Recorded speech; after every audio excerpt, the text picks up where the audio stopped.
परंतु आज हा जो सन्मान आहे NMTCAच्या माध्यमातून जो करण्यात येणार आहे तो करत असताना आम्हाला सगळ्यांना त्या गोष्टीचा आनंदही आहे। त्याचं कारण असं आहे की गेले कित्येक वर्ष निस्वार्थ भावनेने ज्या माणसाने नवी मुंबई टेनिस क्रिकेट जगताचा लेखाजोखा आपल्यापर्यंत पोहोचवला, रामतनू तुर्भे या संघाची एक मोठी आख्यायिका आहे।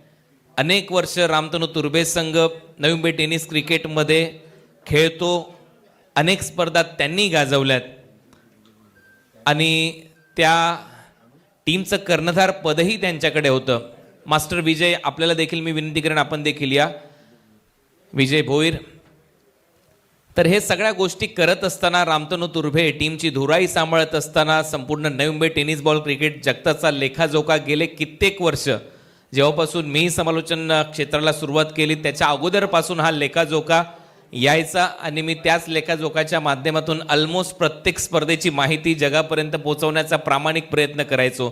एका क्रिकेटिंग वर्षामध्ये किती स्पर्धा झाल्या, किती टीमने किती स्पर्धा जिंकल्या, फायनल टीमला त्याच्याबद्दल किती पॉईंट मिळाले, सेमीफायनलिस्ट टीमला किती पॉईंट मिळाले, रनरअप टीमला किती पॉईंट मिळाले आणि टॉप रँकिंगवर गेल्या अनेक वर्षामध्ये कोणते संघ राहिले याची इत्थंभूत माहिती ज्या माणसाने निस्वार्थपणे आपल्यापर्यंत पोहोचवल्याने त्यांचाच वसा आणि त्यांचाच हा पुढचा वारसा ही NMTCAची कमिटी चालवते। त्याच्यामध्ये मी कौतुक करेन अनुप पाटील यांचं, भूषणचं देखील, रवी मात्र यतींचं, सूर्यकांत मडवी, प्रवीण भगत, योगेश भोईर यांचं, की कुठेतरी आणि त्यातल्या त्यात आमचे सगळेच कॅप्टन जे 55 टीम आहेत ज्यांनी आतापर्यंत रजिस्टर केलंय या NMTCAमध्ये त्यांचं देखील।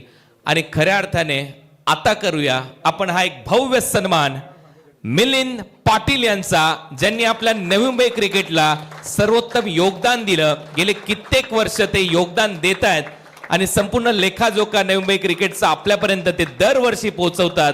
हा एक भव्य सन्मान मिलिंद पाटील यांचा आमच्या मुख्य व्यासपीठावर इथे केला जातोय। भाऊ, आपलं नक्कीच करावं तेवढं कौतुक कमी आहे। तुम्ही खूप चांगलं काम गेले कित्येक वर्ष आपल्या नवी मुंबई क्रिकेटसाठी करताय।